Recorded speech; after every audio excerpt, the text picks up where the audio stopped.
Salam traders, balik lagi sama saya Andi Firmansyah di channel ESG.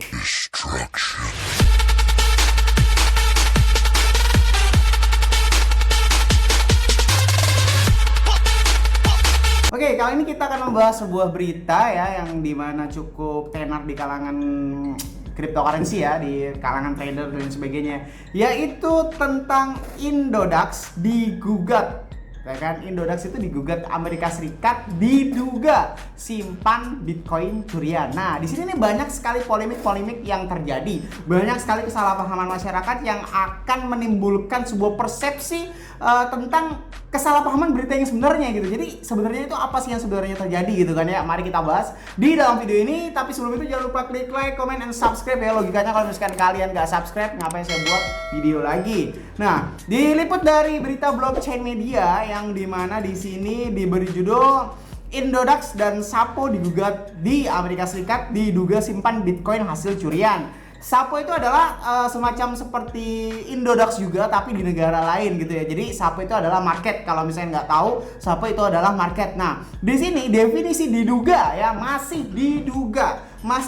Dalam definisi diduga itu masih berarti praduga, dalam artian belum terjadi mutlak, mana tersangka, mana korban dan sebagainya, kayak gitu. Belum ada yang seperti itu ya. Mungkin korbannya sudah melaporkan tapi masih diduga saja. Kenapa bisa menjurus terhadap Indodax? Mari kita bedah satu persatu ya kan. Jika kita perhatikan kalau misalkan ini Bitcoin masih aman-aman saja ya, sampai update masih nggak terlalu jauh banget ya, masih biasa-biasa saja. Nah, dari sini Indodax, Bursa Aset Kripto Indonesia, dan Sapo yang asal dari Gibraltar digugat di Amerika. Jadi Sapo adalah sebuah market cryptocurrency yang ada di negara Gibraltar ya kan.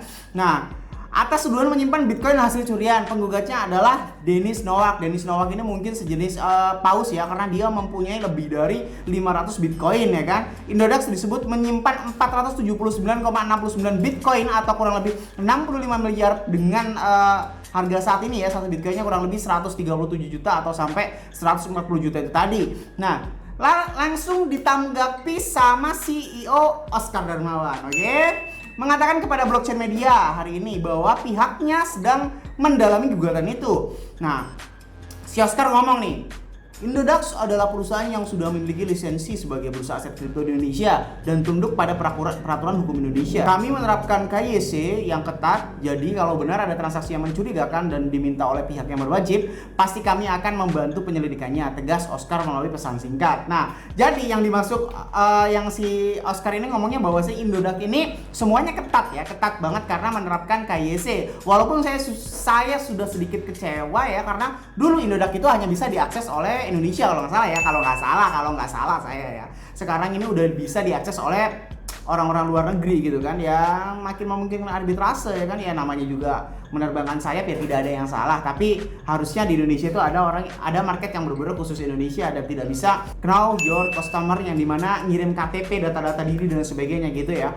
Nah, kabar gugatan itu kali pertama diterbitkan dalam sebuah berita Coindex tertanggal 4 Juni 2020. Tak hanya Indodax yang digugat, tetapi termasuk bursa aset kripto Sapo asal Gibraltar dengan simpanan Bitcoin curian 19,99 atau sekitar 20 Bitcoin. Nah, gugatan itu disampaikan melalui David Selver, pengacara Nowak ya kan, di Pengadilan Distrik Utara California. Mereka menuduh Sapo dan Indodax membantu dan bersekongkol dengan pertas untuk menyimpan 500 BTC di milik Nowak. Jadi, kronologi yang sebenarnya adalah gini nih. Menurut gugatan itu, Nowak menyetorkan 500 BTC di bursa yang tidak disebutkan namanya yang berbasis di Amerika Serikat atau USA ya pada tanggal 20 November 2018 ya kan. Sebutan untuk peretas itu telah mengambil 500 Bitcoin pada 23 November 2018, sebut Coindex mengutip dokumen gugatan itu. Nah, Nowak mengaku sebelumnya sudah menghubungi secara langsung pihak Sapo dan Indodax, namun tidak ada kejelasan jalan keluar. Jadi gini nih intinya. Jadi sebenarnya ini yang salah bukan Indodax coy ya. Jadi kalian itu jangan salah paham ya. Yang salah itu bukan Indodax ya. Jadi saya jelaskan ya. Jadi ada trader nih, ada trader. Trader ini main di salah satu bursa atau market cryptocurrency USA, ya kan? Mainnya di USA nih. Nah, setelah itu si akunnya itu dihack sama si hacker itu tadi, ya kan? Dihack sama si hacker itu tadi, dan alamat karena blockchain tidak bisa dimanipulasi, tidak bisa dihilangkan jejak. diselidiki tuh si 500 Bitcoin itu diretasnya dari mana gitu kan, untuk oleh siapa dan dikirim ke market mana gitu. Ternyata setelah usut punya usut ya kan, si TX hash-nya itu tadi mengarah terhadap Indodax dan Sapo ya kan, yang mengarahkan pada Indodax itu sekitar 500 Bitcoin, si Sapo itu kurang lebih ya sekitar 20 Bitcoin lah. Nah, dari sini sebenarnya sudah bisa diambil kesimpulan sebenarnya si Nowak itu tadi atau si Whales ini tadi ini semacam kayak mempraduga si Indodax dan Sapo ini adalah menggunakan kerjasama si akun peretas itu tadi ya kan. Nah, sebenarnya efeknya apa? Efeknya apa? Sebenarnya nggak ngefek menurut saya. Karena kejadiannya udah lama banget ya kan. Kejadiannya udah lama banget, 20 November 2018 ya kan, dan sekarang ini udah 2020. Kalaupun ada efeknya mungkin sudah dijual duluan atau mungkin nggak tahu seperti apa. Jadi ini nggak tahu saya juga beritanya kenapa tanggal 2018 baru sekarang digugat gitu kan, kurang lebih 70 miliar. Kalaupun 70 miliar ini di instant sale, di market beli, ya kita sudah tidak tahu lagi guys. Kita sudah tidak tahu lagi, maksudnya apakah ada sekarang, masih ada, apakah udah dijual, apakah sudah dicairkan, dan seperti itu nggak ada. Jadi yang sebenarnya yang salah nih ya, sebenarnya bukan Indodax dan Sapo menurut saya sih. Yang salah itu bukan mereka. Yang pertama gini deh, menurut gugatan itu, Nowak menyetorkan 500 Bitcoin di bursa yang tidak disebutkan namanya. Nah, kesalahan pertama adalah ini gitu loh. Jadi, kenapa nyalain Indodax dan Sapo ya kan? Saya bukannya ngebela Indodax ya, tapi memang ini logika saya aja sih. Logikanya kayak gini loh.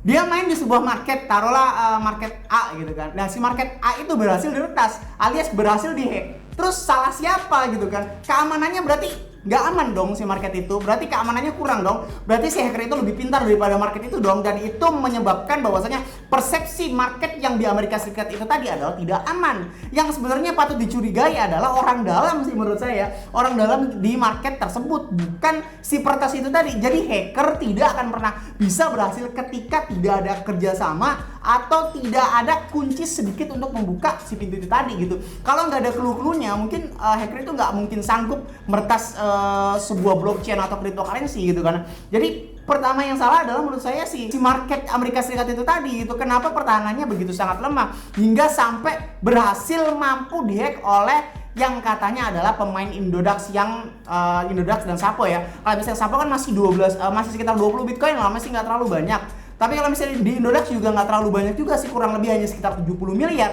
Andai kata di instant sale juga, mungkin hanya terjadi dump kurang lebih hanya, misalkan sekarang ini di instant sale 70 miliar, ya mungkin sekitar 130 juta lah. Mungkin ya kan, mungkin langsung 130 juta. Tapi sebenarnya sekali lagi juga nggak ngaruh guys. Cuma 70 miliar itu nggak terlalu ngaruh untuk mempengaruhi produksi harga. Jadi kalau misalkan kalian, Indodax dituduh ini, enggak sih sebenarnya ya. Jadi saya ini bermain logika aja sih ya gitu. Kadang kalau misalkan dia bilang, lu terlalu skeptis sama Indodax lu dan sebagainya. Enggak juga sih, kalau memang nyatanya seperti ini, loh bukan salah Indodax lah kalau misalnya kayak gini ya, logikanya ya kayak begitu loh. Berarti kan si market Amerika Serikat itu tadi memang pertahanannya udah lemah gitu kan, pertahanannya udah lemah.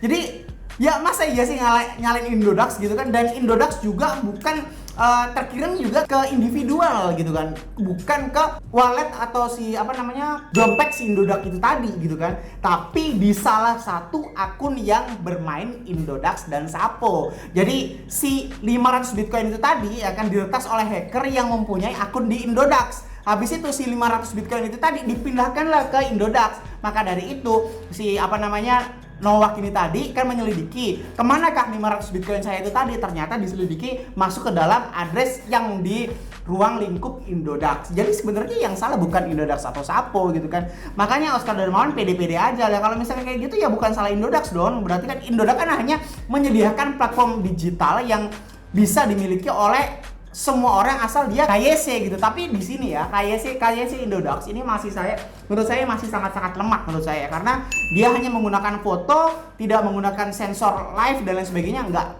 Karena foto itu masih bisa dimanipulasi, bisa aja orang foto bisa dimanipulasi gitu. Harusnya KYC itu setiap 1 bulan sekali atau setiap 6 bulan sekali atau minimal setiap 1 tahun sekali terjadi verifikasi akun atau verifikasi muka kayak gitu ya, supaya seperti di Binance lah, kalau nggak salah Binance itu saya di KYC di Binance itu kan dia semacam kayak sensor gitu loh. Jadi misalkan ini sensornya Binance gitu, kita ngeliat begini terus diginiin gitu kalau nggak salah ya. Kalau nggak salah, ingat saya udah lama sih Binance, tapi nggak tahu kebijakan Binance sekarang. Nah, sedangkan di Indodax seperti yang kita tahu hanya memegang cari kertas yang bertuliskan verifikasi Indodax ya kan, dan itu masih bisa dimanipulasi. Jadi tingkat percaya diri mungkin ini ya, koreksi juga bagi Indodax untuk memperdalam lagi cara KYC-nya itu tadi supaya tidak terjadi hal-hal yang tidak diinginkan itu tadi. Tapi secara garis besar sebenarnya ini bukan salah Indodax ya. Bukan salah Indodax, makanya si Oscar biasa-biasa aja ya kan. Si Oscar itu CEO-nya Indodax gitu. Karena ya seperti yang tadi saya bilang, yang kehack itu kan market Amerika Serikatnya gitu loh. Ngapain nyalain Indodax ya? Berarti kan market Amerika Serikat yang lemah gitu aja, kalah sama hacker gitu kan. Nah, dan sekali lagi, hacker tidak akan pernah bisa berhasil menghack kalau misalkan tidak ada celah sedikit pun gitu kan. Nggak akan mungkin bisa dihack gitu. Pasti ya ada permainannya seperti itulah. Dan uangnya juga masih cukup. Jadi nggak begitu banyak sih kalau dalam dunia ruang lingkup cryptocurrency. 70 miliar itu masih biasa-biasa saja sih. Bukan termasuk paus kelas atas atau dan lain sebagainya kayak gitu kan. Toh juga ini tidak disebutkan brokernya mana gitu ya. Jadi yang bagi yang salah paham tentang Indodax dan sebagainya, oh Indodax pencuri apa sebagainya, enggak. Jadi ada akun yang bermain di Indodax menerima aset 500 Bitcoin kurang lebih itu dari si market atau broker yang tidak disebutkan tadi sama si Nowak itu tadi gitu. Jadi bukan Indodaxnya yang nyuri gitu, tapi alamat wallet si user Indodax kayak gitu kan. Dan sekali lagi juga bukan salah Indodax ya kan. Indodax kan hanya sebuah platform yang menyediakan jual beli cryptocurrency kayak gitu. Dan apa efek ke market? Tidak ada sama sekali, karena 70 miliar itu masih biasa saja. 70 miliar mungkin kalau di instant sell di Indodax mungkin sampai 130 juta atau paling jelek-jelek sekitar 125 juta. Itu pun mantul lagi akibat para arbitrase. Dan itu pun kejadiannya udah 1-2 tahun yang lalu gitu kan. Jadi nggak terlalu ngepek bakal harga. Jadi jangan terlalu takut bahwasanya Indodax akan ada manipulasi harga dan sebagainya karena ada 500 Bitcoin ke hack. Itu nggak ada sih, nggak ada hubungannya ya guys ya. Jadi silahkan pahami apa yang saya sampaikan ini ya kan. Semoga bermanfaat. Jangan lupa klik like, comment, dan subscribe ya. Logikanya kalau misalkan kalian nggak subscribe, ngapain saya buat video lagi? Dukung terus channel ini, ikuti terus channel ini, nyalakan lonceng notifikasinya supaya kalian mengikuti berita-berita update yang ada di dalam dunia cryptocurrency, supaya tidak terjadi kesalahpahaman atau terjadi kesesatan yang Anda pilih. Saya Andi Firmansyah, use your logic, salam traders.